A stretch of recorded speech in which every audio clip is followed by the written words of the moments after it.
justamente este colectivo, es como que conozco, de a poco voy conociendo cada vez más mujeres que componen y que cantan trova, ¿no? Uh-huh. ¿Y qué escuchás de trova? En realidad yo trato de escuchar, como decía hace un rato, de todo, ¿no? Entonces, particularmente trato de escuchar a las compañeras que voy conociendo o que van presentando como a nuevas cantoras. Por poner un ejemplo, hay una compositora chilena que yo no conocía, que se llama Cecilia Concha Laborde, la conocí por el movimiento Mujer Trova, y me fascina, me encanta escucharla, y bueno, después escuchando a ella voy escuchando otros autores de la trova chilena, y así, bueno, Aurora Feliu, y distintas como trovadoras y trovadores también, ¿no? Así, bueno, en general. Pero, como te digo, escucho de todo, pero también después escucho pan rock, escucho... Lo único que me cuesta un poco más es el reggaetón, pero trato de me echar ahí un poco de todo.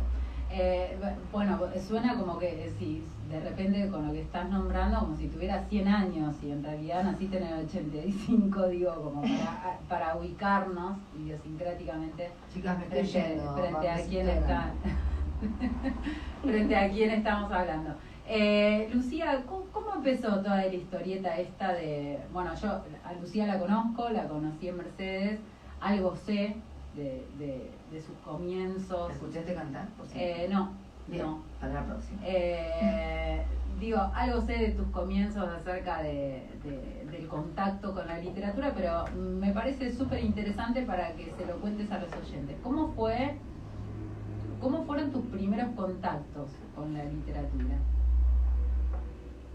Lo cuento así como ese día, pero más breve. Como quieras, tenemos tiempo.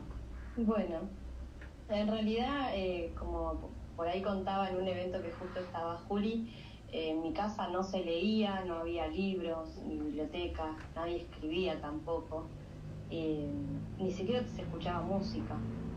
Y bueno, lo que sí, vivíamos en Bariloche, vivíamos en un bosque y siempre estaba como ese contacto con la naturaleza, ¿no? Era constante. Entonces tuve dos contactos con la literatura. El primero, creo que era que cuando yo estaba triste o cuando esas melancolías de niñez, me iba a una hamaca que mi viejo me había hecho así con unos troncos y me ponía a improvisar y a cantar, ¿no? Y cantaba cosas que se me iban ocurriendo y me iba como librando de lo que me pasaba. Y después, cuando empiezo a escribir, a los 8 años, 7, 8 años, me iba con un cuadrito a la hamaca, entonces cantaba y escribía, ¿no? Cantaba, escribía. Y lo iba como armando. Pero yo no sabía que eso era escribir, no sabía que se podía componer, no sabía que existía la poesía, tenía como ese desconocimiento. Y después me pasaba, nosotros vivíamos en el Yao Yao, yo iba a la escuela por el kilómetro 10, iba lejos, y en ese trayecto de colectivo conozco a una chica que iba a la escuela secundaria, a otra escuela, que no sé cómo, no recuerdo bien cómo empezamos a charlar, pero la chica me dice que ella leía y que me va a llevar un libro, y me lleva el primero, El Principito, que después me dio tanto miedo de arruinárselo que no lo terminé de leer y le mentí, le dije que lo había leído. Y después me lleva un libro de Antonio Machado también, y fueron los dos primeros libros que tuve, digamos. Fue como bueno, pequeños libros. Una linda biblioteca, digamos. Sí, terrible. ¿Sabes lo que me gustaría encontrarme con esa chica y agradecerle? Bueno, habría que decir el nombre por acá, por ahí. ¿Te acordás cómo se llamaba? ¿Quién te dice? Por ahí alguien del sur. No recuerdo. No te acordás. No recuerdo el nombre. Imagínate. ¿Te acordás la escuela o algo? ¿Algún dato? Gente que busca gente es esto. No, yo iba a la escuela ahí en Perito Moreno, me subí ahí, en Puerto Moreno, perdón, me subí ahí, pero ella no sé a qué escuela iba, la verdad. Mira, fui en total a 12 escuelas, desde si cuento de maternales. ¿A cuántas? 12. 12, un montón. Una barbaridad. Sí, mucho. Un montón. Bueno, y contabas ahí algo súper interesante y por eso empecé con la pregunta por la música, porque me quedó muy... a mí cuando te escuché la primera vez esto de cantar y después cantar y escribir y como de la mano, ¿sentís que de alguna manera en tus búsquedas poéticas, ¿no? Ya como escritora, ¿sentís que sigue estando esa incidencia de la música en tu poesía? Sí, yo creo que para mí la poesía tiene que tener un ritmo, ¿no? Una musicalidad. Me gusta mucho cuando la encuentro leyendo poesía esa musicalidad, y esa musicalidad me va llevando. No escribo siempre con música, no uso los mismos métodos de la infancia, pero muchas veces tengo que volver a eso. Entonces, por ejemplo, hay una idea en la cabeza y lo que hago es volver a la misma técnica, ¿no? La grabo como una canción improvisada y después, bueno, ya me saco la melodía de encima y voy a corregir eso. Es muy interesante porque digo, desde la música, esta es una conversación que a veces tengo con músicos, ¿no? ¿Desde dónde comienza? Desde la melodía o desde la lírica o ambas a la vez. Ya, ¿no? Me saco la melodía de encima y voy a corregir eso. ¿Cómo comienza en tu caso? Vos decías recién la melodía y en verdad a veces no, o siempre empieza desde la melodía. No, a veces no, a veces empieza desde la letra y a veces desde la melodía. Según. Y en la poesía lo mismo. En la poesía lo mismo, en realidad también pasa que hubo un tiempo en donde yo escribía como en la infancia, digo, como una forma de desahogo, como una necesidad. Y hace poco tiempo empecé a escribir desde otro lado, como profesionalizándolo, entre comillas, no sería. ¿Desde qué lado sería este nuevo lado? ¿Cómo sería este nuevo lado? Claro, sería por ahí prestando más atención a ciertas cuestiones, a corregir, a dejarla reposar, ¿no? A volver después más tarde al poema, a poder tener algunas personas, 2 o 3 personas a quien pasarle el poema y que me haga una devolución, hacer talleres. Antes no escribía de esa forma y tenía mucho prejuicio y pensaba, no, me lo van a censurar al poema. La vaca sagrada, ¿no? Sí. Salió así, queda así. Da miedito, ¿viste? Al principio.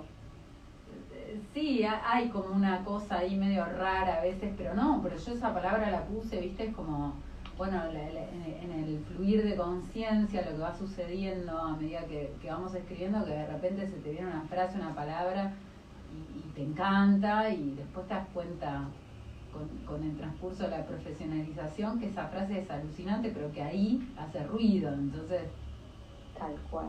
No, es difícil soltarla, dejarla ir a otro poema o a otra cosa. Tal cual. Y es difícil eso de dejar reposar, que para mí tiene que ver también con las preguntas que hacías antes, que tienen que ver con la trova, que tiene que ver con la música. El poema también necesita tiempo. Y bueno, ¿no? Y por ahí no necesita hacer todo como muchas veces es hoy en día, todo tan expreso. ¿Te podés editar inmediatamente o el despegue del que hablas, ese reposo, es porque necesitas despegar con el tiempo de la idea para que el poema hable cuando lo volvés a leer? Ahora me pasa que necesito despegar, necesito dejarlo y despegar del poema un tiempito y ver si cuando vuelvo, bueno, verlo con más claridad. También me está pasando que estoy trabajando poemas viejitos que los tenía ahí y que ahora cuando los agarro digo, uy, me parecían buenos y acá veo un montón para trabajar, ¿no? O sea, no, esto. ¿Te pasa eso? Esto que decís es interesante, ¿no? El de volver a un poema que dijiste, uy, mira, este poema está re bueno y de repente volver y decir, no. ¿Te pasa mucho o bueno? Claro, o no? Sí, o eso, yo creía que estaba bueno y de pronto no, era que en ese momento por ahí lo sentía así, o lo estaba leyendo, ¿no? Atravesada por cierta emoción, pues bueno, y después cuando vuelvo a ese poema, ya desde otro punto de vista hay mucho para trabajarle. Por ahí la idea estaba buena, pero había más que hacer. Me parece que es mágica la profesión, ¿no? Como de escribir. ¿Por qué? Si bien para mí todo el mundo puede escribir y yo estoy como a favor de que cualquier persona que desea escribir poemas, ¿no? O cuentos o lo que quiera, que escriba. Pero sí me parece maravilloso cuando uno se pone a trabajar como un artesano en un poema. O sea, estás separando como dos conceptos, la escritura como como una primer cosa ahí, más pegada a la emocionalidad o a la necesidad de exorcismo, Claro, sí. a el trabajo más profesional sobre la escritura. ¿Lo separás? ¿O No cualquiera sé si lo puede...? separaría. Ujú. Para mí cualquiera lo puede hacer, pero sí lleva tiempo, lleva mucho tiempo y lleva a sacarse ese prejuicio de encima, ¿no? De decir, bueno, sí, como decías vos, esta palabra está buena, pero por ahí no iba acá. Ujú. Y Ujú. poder asumir que esa palabra no va ahí. Bueno, nos estabas contando que ibas a la escuela y te encontraste con una chica, te prestó El Principito y poemas de Machado, y a partir de ahí algo en vos se iluminó. ¿Cómo siguió la historia como para transformarte en alguien que de repente publica 2 poemarios y está trabajando en un tercero? Y nunca dejé de escribir, después seguí con mis cuadernitos tapadura, escribiendo poemas, después sí, ya con la escuela ya vi lo que eran poemas, iban a obras de teatro y yo les escribía poemas, iban a visitarnos desde Buenos Aires y escribía poemas, así que no dejé de escribir y era re densa en eso. A la directora la volvía loca con poemitas. Y ¿Eras de las que íbamos leyéndole atrás a todo el mundo lo que habíamos escrito? Yo era de esas. así. ¿Y les daban bola? No, te odian. O sea, Sí. llega un punto que no te escuchan más. O sea, Bueno, sí, eso sí, a medida que vas creciendo pierden la gracia para unos Claro. docentes por ahí. Pero no, igual bastante bien. Los directivos siempre me fueron apoyando. ujú. Importante eso. Bueno, y seguí escribiendo hasta la adolescencia, pero nunca pensando ni en publicar ni nada. O sea, de chica era como, bueno, quiero ser escritora, ¿no? Pero no avanzaba. ¿Y qué como pasaba en tu eso. casa? Porque vos decías, en mi casa no había libros, no se escuchaba música. Digo, ¿era una actividad que tenías que hacer en secreto? ¿O era una actividad que hacías a sabiendas del resto de los miembros que vivían con vos? No, la hacía a sabiendas, solamente no había libros. Después No, empezaron a ver, pero imagínate que eran los de Víctor Sueiro. Así que Ajá. no leía yo eso. Y después, a medida que fui creciendo, a los 12, creo 13, me regalaron un libro de poemas y después, bueno, me iban como regalando libretas para escribir. Ujú. No me llevaban por ahí a hacer taller, que era lo que yo quería, ¿no? Todas esas cosas, pero bueno, en algún punto me apoyaron ahí. A su manera, Ujú. exacto. Y sí, a su manera me fueron apoyando. Y sigo escribiendo, pero la realidad es que no me animaba como a publicar nada, hasta que publico en realidad lo primero, que nunca lo pongo así como, nunca lo digo, que es un librito que se llama El mar en la tierra. ¿Por qué lo evitas? ¿Por qué lo minimizás? ¿Qué pasa? Porque a ese lo voy a agarrar y lo voy a corregir. Es un libro escrito en prosa, un libro muy chiquitito, escrito en prosa. ¿Por qué discriminas eso? Es verdad, mira, no lo tengo que discriminar, porque Claro. a mí me gusta. Es muy interesante porque cuando bueno, voy a hacer un paréntesis teórico. Cuando uno estudia a un autor, el primer libro es muy interesante en cuanto a los comienzos, ¿no? Lo que postula, de los tópicos y demás, que después va a continuar, o inclusive estilísticamente donde está posicionado y lo va trabajando a medida que avanza su obra. ¿En qué crees que el libro viene a contradecir lo que escribiste después? Porque por algo digo, lo estás ocultando. Gracias por compartirlo No, igual para con mí nosotros. no contradice, para mí es como que lo tengo ahí en como si fuese macerándose, ¿no? Ujú. Pero que bueno, lo saqué antes de la maceración. ¿Por qué lo sacaste antes? Es porque en ese momento yo pensaba que Que estaba ya bien, estaba, que ya claro. la podía sacar, Ujú, ¿no? ujú. Que estaba, pero no estaba. Y en realidad es como si fuese una novela corta o un cuento largo, no sabría cómo llamarlo, que no tiene marcados los diálogos, pero tiene mucho diálogo. Por ahí se confunde porque hay que adivinar en qué momento habla tal personaje. Que narra la historia de dos mujeres. En realidad hay como un triángulo amoroso entre dos mujeres, un hombre y tienen una hija también, pero bueno, los personajes se confunden en algunos momentos. Ujú. Ocurre la desaparición de una de estas mujeres, entonces hay declaratorias, bueno, hay una búsqueda. Mezclado un poco con lo policial, digamos. Con lo policial, pero todo en términos medios poéticos, ¿no? Ujú. Todas son imágenes poéticas. Ujú. Bien, después de ese apareció el primer poemario. Exacto. Después, un tiempo después, aparece el primer poemario, que es ese Con mucho viento. Ujú. ¿Y cuánto tiempo después? A ver, creo que 3 años después, 3 años después. Bien, no tanto después. No tanto. ¿Y cómo fue el laburo? Porque, bueno, acá decís autogestionado y te pregunto, ¿por qué decidiste la autogestión? Digo, ¿decidiste la autogestión o todos los que escribimos sabemos que encontrar editorial es muy complejo? ¿Qué pasó ahí? ¿Por qué decidiste la autogestión? Encontrar el texto muy complejo. En aquel momento igual no tenía por ahí el conocimiento como ahora de lo complejo que es, si no me hubiese estudiado más. Y en aquel momento también yo no tenía las condiciones laborales que ahora tengo, no tenía un trabajo estable, bueno, hacía como changuitas, entonces lo único que quería era gestionarme un libro y poder venderlo a las personas que les gustaba lo que escribía. Nada, era como, bueno, me junto el mango, hago esto y lo saco, ¿no? No tenía ganas de andar renegando mucho con el tema de las editoriales. Bien, qué buena decisión. ¿Y qué pasó con el libro, digo? ¿Qué te pasó? Porque ya habías pasado por esta primer libro negado y ahora venía el segundo, pero calculo que ya un poquito más posicionada. ¿Te sentiste más posicionada o no?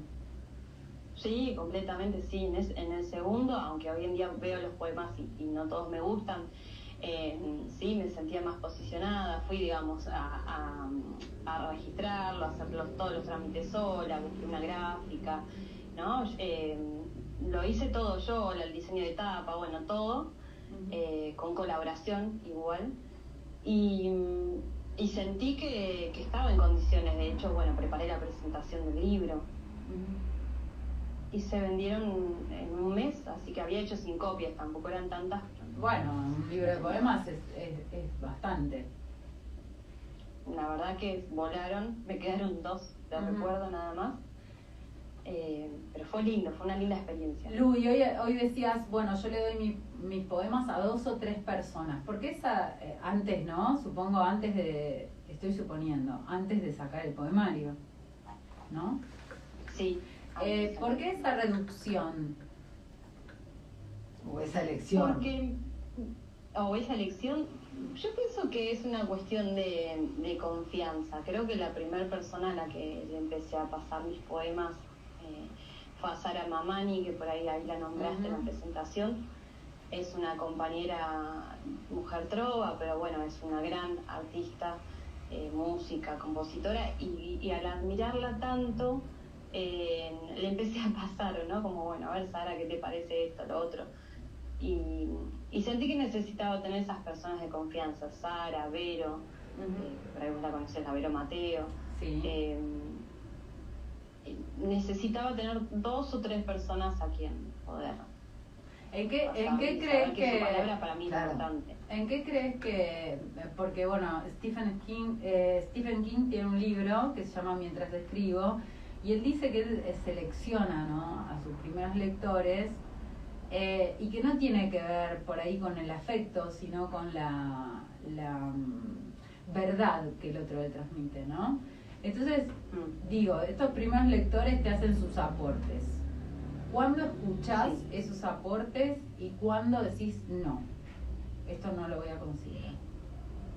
Bueno, creo que por eso son esas personas, porque son las personas que yo sé que no me van a mentir. Que no me van a decir, ay, no, si está bárbaro, bueno. Si algo no me gusta me lo van a decir. Y también que las conozco y sé cuándo les voy a hacer caso, cuándo no.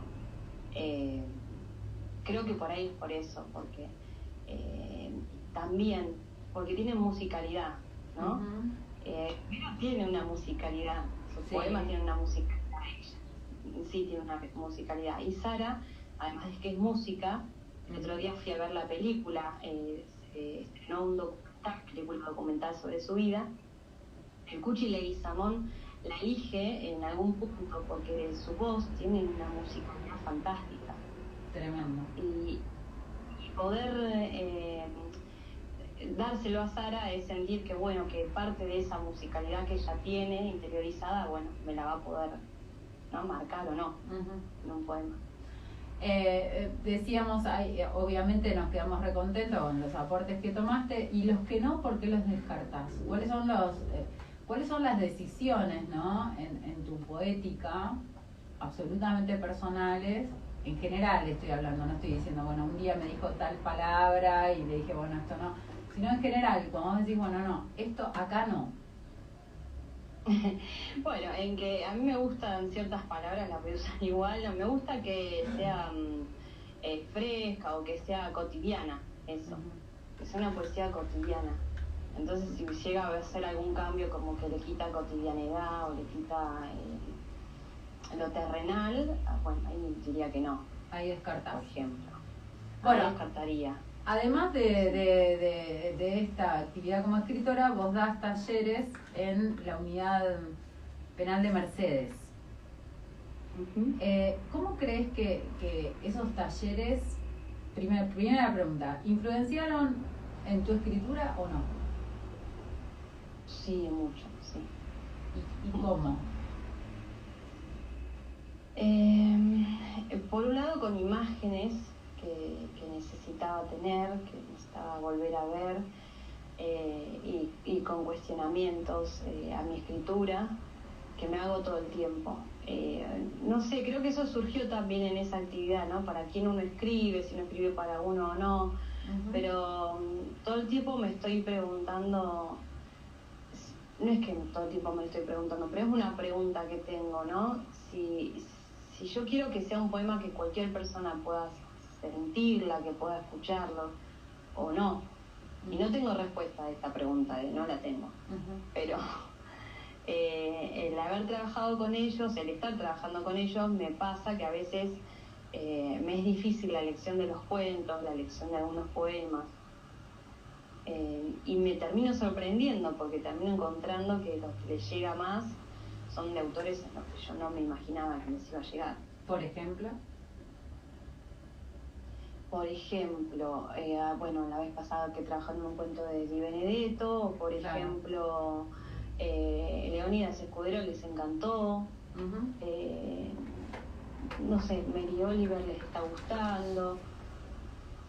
Prejuicios míos que tengo, claro, ¿no? Bueno, pasa en el ámbito escolar lo mismo, ¿no? A veces nos dicen, bueno, no, tiene que ser un texto que esté cercano al alumno y qué sé yo, y de repente les llevas algo que está absolutamente alejado en la estética o inclusive en los tópicos, y al pibe lo atraviesa, ¿no? Y uno no se explica mucho qué pasa ahí. Mientras vos hablabas de lo coloquial o no, yo pensaba, hay un verso de Vallejos que dice, ¿cómo se llama cuanto eriza nos? Se llama lo mismo que padece nombre. Y es un verso que desde que yo lo leí, me lo repito cada vez que encuentro, digamos, un dolor mío o de otro. Y es súper complejo, ¿no? Está re alejado de lo locura por Vallejo, lo amo. Sí, claro. Y sí, ¿quién no ama? ¿Quién no? ¿Quién no ama a Vallejo? ¿Quién no? Sí. No, pero digo, como, ¿hasta dónde lo coloquial crees que es capaz de, digamos, este tipo de lenguaje? ¿Llega o no llega y por qué? Y el más cercano a lo coloquial, ¿llega o no llega y por qué? ¿Qué sentís vos? Yo creo que llega, igual cada persona tiene, ¿no?, como un gusto particular, es como al que le gustan las empanadas con pasas de uva y al que no. A mí me gustan con pasas de uva, pero... Y te lo digo. Claro. Pero me parece que lo coloquial acerca mucho. Me parece que acerca. Y todas estas imágenes que vos fuiste recuperando, o inclusive el modo de acercarte a la literatura para trabajar como tallerista en la unidad penal, ¿cambiaron profundamente, digamos, lo que escribís, cómo escribís, o sumaron? Sumaron. Yo creo que no escribo bien, y creo que en lo que sumaron es en cambiarle como la mirada, sacar el eje de mí misma. ¿Cómo sería eso? ¿Cómo explicarlo, no? Que por ahí los poemas eran más, hablaban sobre mí, o sobre el dolor, o sobre algo que por ahí me había pasado, no sé. Y a mí me cambiaron en poder decir, bueno, el poema puede hablar de otra persona, de otra situación, ¿no?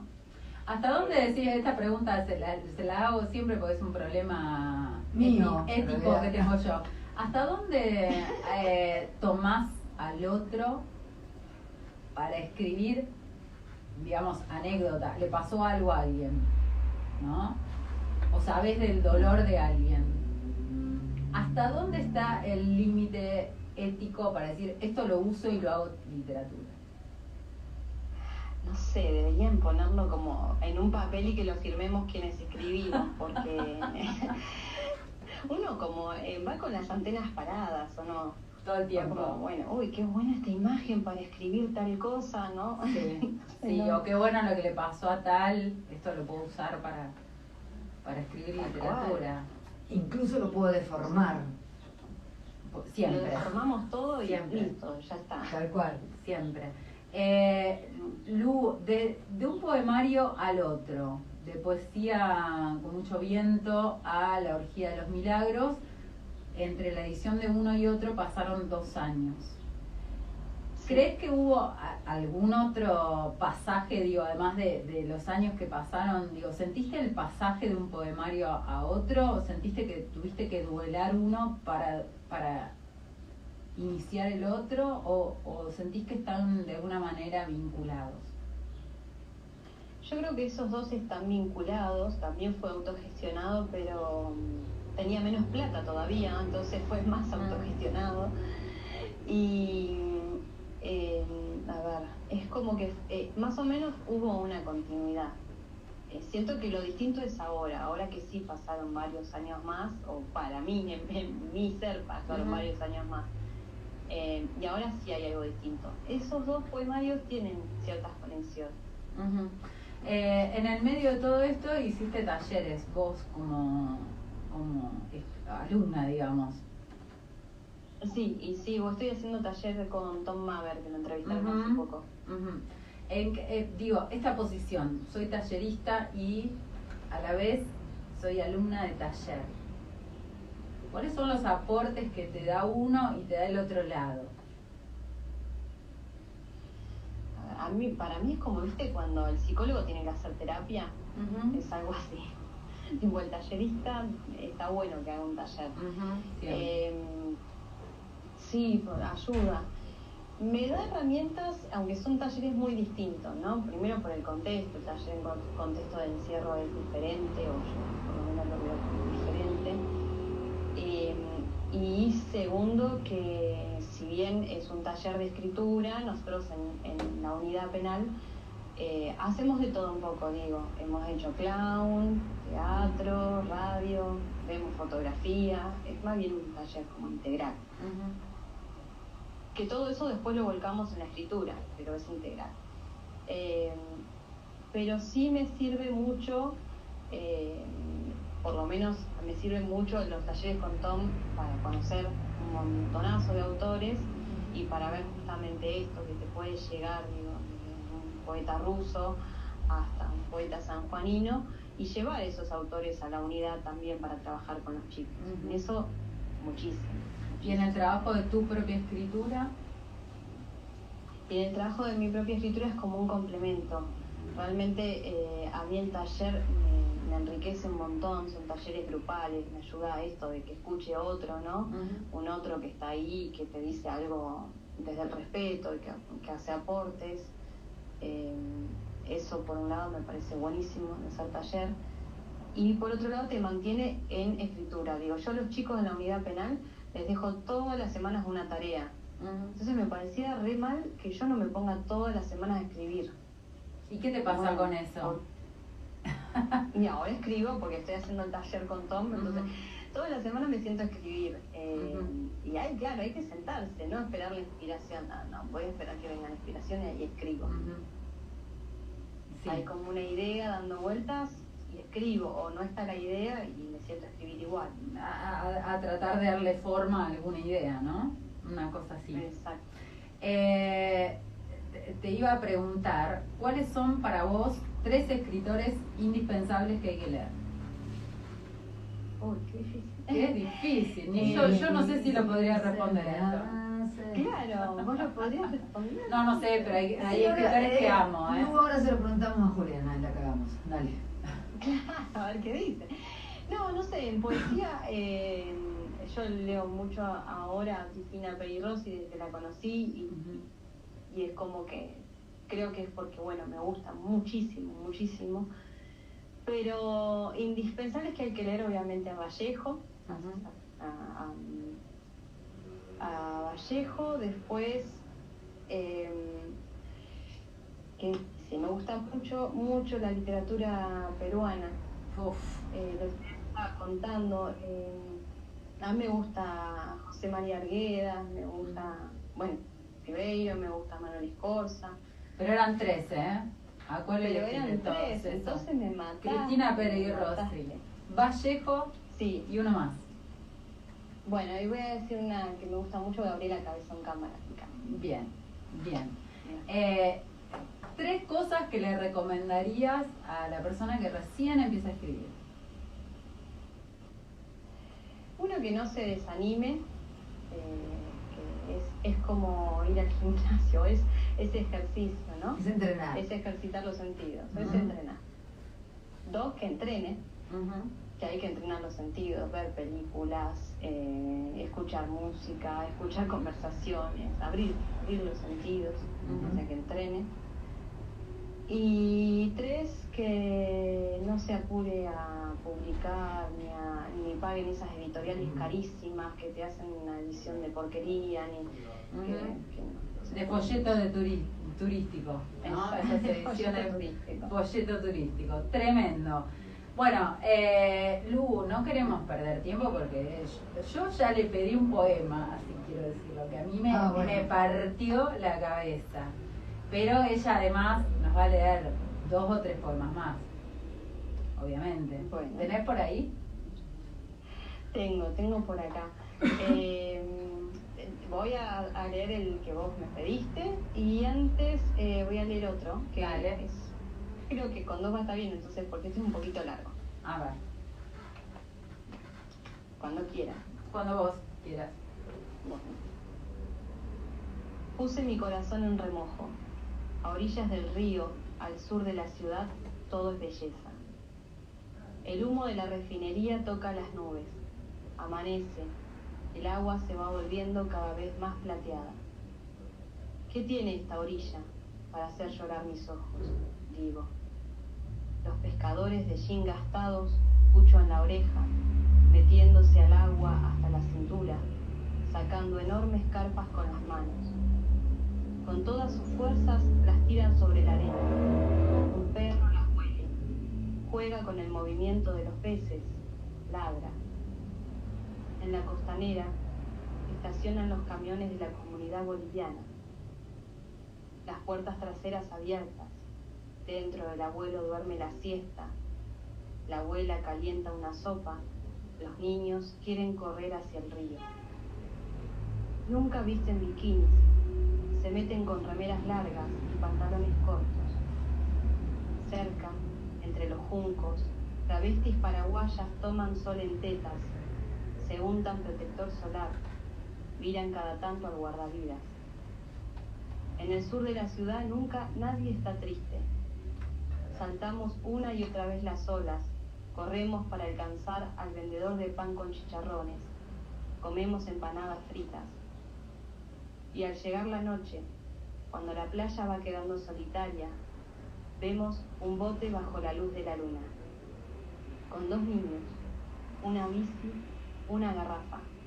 Algo nunca visto, sí, un bote con 2 niños cargando una bici y una garrafa, remando hacia el fondo, allá por donde termina el camino negro. Tremendo, tremendo, tremendo, tremendo. Tremendo. Qué manera, Este se llama El mar del conurbano. qué manera sutil de hacer doler. Gracias. Vamos. Bueno, y si quieren leo el otro. El que yo pedí. Está tildada, no te lo pido porque está tildada. Pero contá, claro, ahí va. Esto va dedicado a uno de los chicos, yo pisé lo que estaba diciendo, del penal. Ah, ok. Ah, bueno. Capaz le pego a Juliana, guarda. Bueno. Intentaron detenerme disparando 40 veces sobre mi cuerpo. En mí la prueba, el calibre exacto de quién apretó el gatillo. Si la extirparan, verían mi inocencia. Pero el cirujano dice que la bala es una migrante. Sigue un recorrido. Nunca ha dejado de moverse. 6 años después, el plomo llega por fin a rozar el objetivo. Voy a morir. Todos vamos a morir algún día. Si bailo, ¿llegará más pronto? Si duermo, ¿olvidará su recorrido? Los latidos son fuertes, estoy increíblemente vivo. Van a verme sonreír cuando finalmente la bala me hiera el corazón. Yo me morí la primera vez que la escuché y la segunda me vuelvo a... Mira, ¿puedo compartir algo con vos, Lu? Sí. Estoy en una mañana en donde estoy muy descompuesta, entonces estoy como rendida al dolor de estómago. El dolor de estómago se lleva todo el... ¿Me crees si te digo que cuando empezaste a leer me empezó a agarrar frío en todo el cuerpo? Uf, sí, te creo. Lo importante es que te sientas bien. No, digo, me empezó a agarrar frío en el cuerpo con lo que vos leías, digamos, no pude, se fue el dolor de panza en ese ratito. Qué bueno. Ujú. ¿Y Juli está bien? Sí, yo estoy acá, Mira, para que Juliana se emocione, yo te explico algo. Para que Juliana se emocione, es difícil. Y se emocionó. Sí, se emocionó. Y la sabe, la me conoce. mata, Así me que, mata ese poema, la verdad que tremendo. es tremendo. Ujú. ¿No? ¿Cuánto nos dice a los seres humanos? Digo, esta anécdota de tu alumno del penal diciéndote tengo una bala, ¿no? Y todo lo que contaste cuando yo te conocí, que la bala migra, ¿no? Y cómo tuviste que estudiar todo lo que sucedía con la bala para que después suceda el poema. Entonces es un poema que es absolutamente conmovedor, y además porque un poco la bala la tenemos todos. Exacto. Yo pensaba en eso cuando lo escribí, de hecho, porque en realidad el poema surge porque en talleres me cuenta que había ido al médico, ¿no? Esto que le dijeron, que la bala que le dispararon hace 9 años llegó por fin a rozarle el corazón. Y al toque dije, bueno, de acá tiene que salir un poema porque esto es poético. Pero en ese momento yo pensaba en esa intriga de si la bala lo va a matar o no, que es un poco lo que tenemos todos, hay como algo adentro que no sabemos, que no sabemos cuánto tiempo, que está ahí, ¿no? Como migrando dentro del cuerpo, moviéndose adentro de uno y nos puede matar o no. Tremendo, tremendo. Y sí hice esa búsqueda de bueno, ¿qué pasa cuando una bala te atraviesa y te llega al pecho? Y si se puede operar o no. Bueno, pues ese es el laburo de la escritura, ¿no? En Lógico. definitiva. También. Claro, hice ese laburo. Y vos sabés que no se lo había leído a él el poema. Después de ese lugar donde nos vimos nosotras, en Confluencia, ese ciclo que hace Tato de Luca, después de eso se lo llevé, se lo leí, lloró y bueno, después se lo compartió a su mujer. Y, nada, fue un momento muy lindo, la verdad. Hermoso, hermoso. Qué bueno que pase todo eso, ¿no? Con la poesía. Lu, ¿dónde se consiguen tus libros? No tengo nada a la venta en este momento. Bueno, o sea que hay que esperar el próximo. Hay que esperar el próximo porque estos dos, La Orgía de los Milagros y Con Mucho Viento, no me quedó ninguno. Ajá. Y este próximo tengo muchas ganas, pero muchísimas ganas de hacer algo ahora a fin de año o a principio de año. Bien, ahí te estaremos invitando para hablar de este próximo poemario, para volver a charlar un ratito con vos. Te quiero agradecer un montón por haber aceptado la invitación y la verdad un gusto, y seguí escribiendo, por favor. No creo que Gracias a las dos. No creo que esté en tus planes dejar de hacerlo. No, es para toda la vida. Este amor es así, para toda la vida. Te mandamos un beso grande y muchísimas gracias. Gracias a ustedes. Muy bien. Un abrazo, Igual. Lu. Bueno, como siempre, Juli, gracias. Obviamente una conecta más o menos con alguno de los poetas, pero como buena bruja, Juli dijo, a Iva le va a encantar, porque bueno, además compone música y qué sé yo. Y además porque tiene una manera muy coloquial, como lo dijimos hoy, muy coloquial de transmitir, ¿no? Como Poético, sin perder lo poético. Sin perder lo poético, obviamente. sin perder lo mágico. No hace falta que para mí esa es la poesía que te atraviesa, no hace falta lo rebuscado para que con una oración te haga percha. Y eso lo logra. Qué hermoso, ¿no? Que los seres humanos reconozcamos lo que nos pasa emocionalmente en una época de tanta racionalización y tanta superficialidad. Así que bueno, este espacio es un poquito para eso. Se despidió ella, nosotros nos escuchamos. Chao. Nos despedimos con un tema de Lucía. Dale. Dale, buenísimo. Nos despedimos con un tema de Lucía Lescano que se llama. Que se llama. Espero que hay un problemita acá en el teléfono. Creo que se llama Habítame. A ver.